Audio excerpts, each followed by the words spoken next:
Hi, my name is Chelsea Thompson, and this is my Learning Center presentation. I made up a game that's called Sight Word Race. It uses the SOLs. There's a Math SOL 1.5 which says the student will recall basic addition facts with sums to 18 or less and the corresponding subtraction facts. It also uses the English Reading SOL 1.6 which says the student will apply phonetic principles to read and spell, and it mainly uses the last part, which is H, that says read and spell commonly used sight words.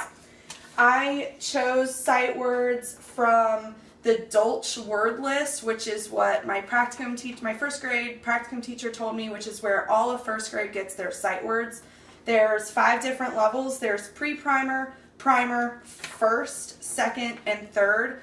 First grade uses a lot of pre-primer and primer in the beginning of the year, and then we'll move on to first towards the end of the year, and then second grade uses second and third grade uses third.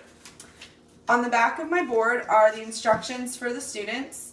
It says, number 1, each player picks up a token. I have 4 tokens. This can be a 2 or 4 person player game. 2, each player rolls the dice to see who goes first. Person with the highest amount goes first.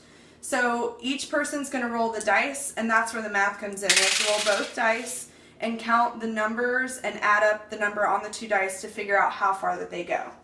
3, player 1 rolls the dice, pick up a card that matches the color you landed on. Player 2 reads the card to player 1. So when you roll the dice, you'll move on the board, and whatever color you land on, that's what color card you pick up. I've got 4 different color cards. Player 1 spells the word on the back of the card. If card says go back blank amount of spaces, go back that many spaces. So player 1 would roll the dice, they would move, they would pick a card and hand it to their partner or the other person.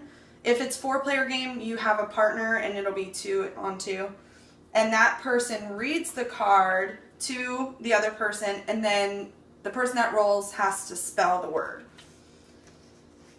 You cannot go on unless you've correctly spelt the word. So if they land on a red, they choose a red card and can't spell the word, then they have to wait till their next turn to get a new card, and they can't go. So if I draw a red, I pick a red card and I can't spell it, I cannot go on next turn. I don't roll next turn, I draw another card and see if I can spell it.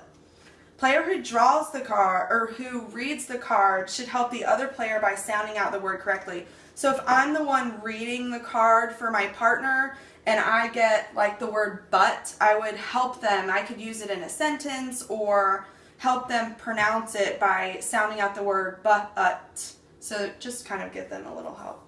So I'm going to demonstrate, and you start, there's a little start and there's a finish. Whoever finishes first ends.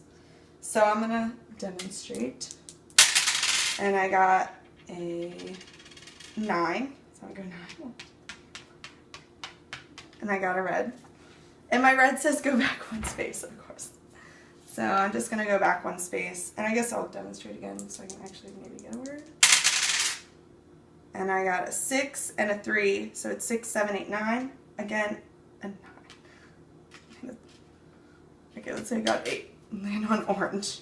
And the word is and. So I'd give the card to my partner who would say the word and I would spell A-N-D. And that's it.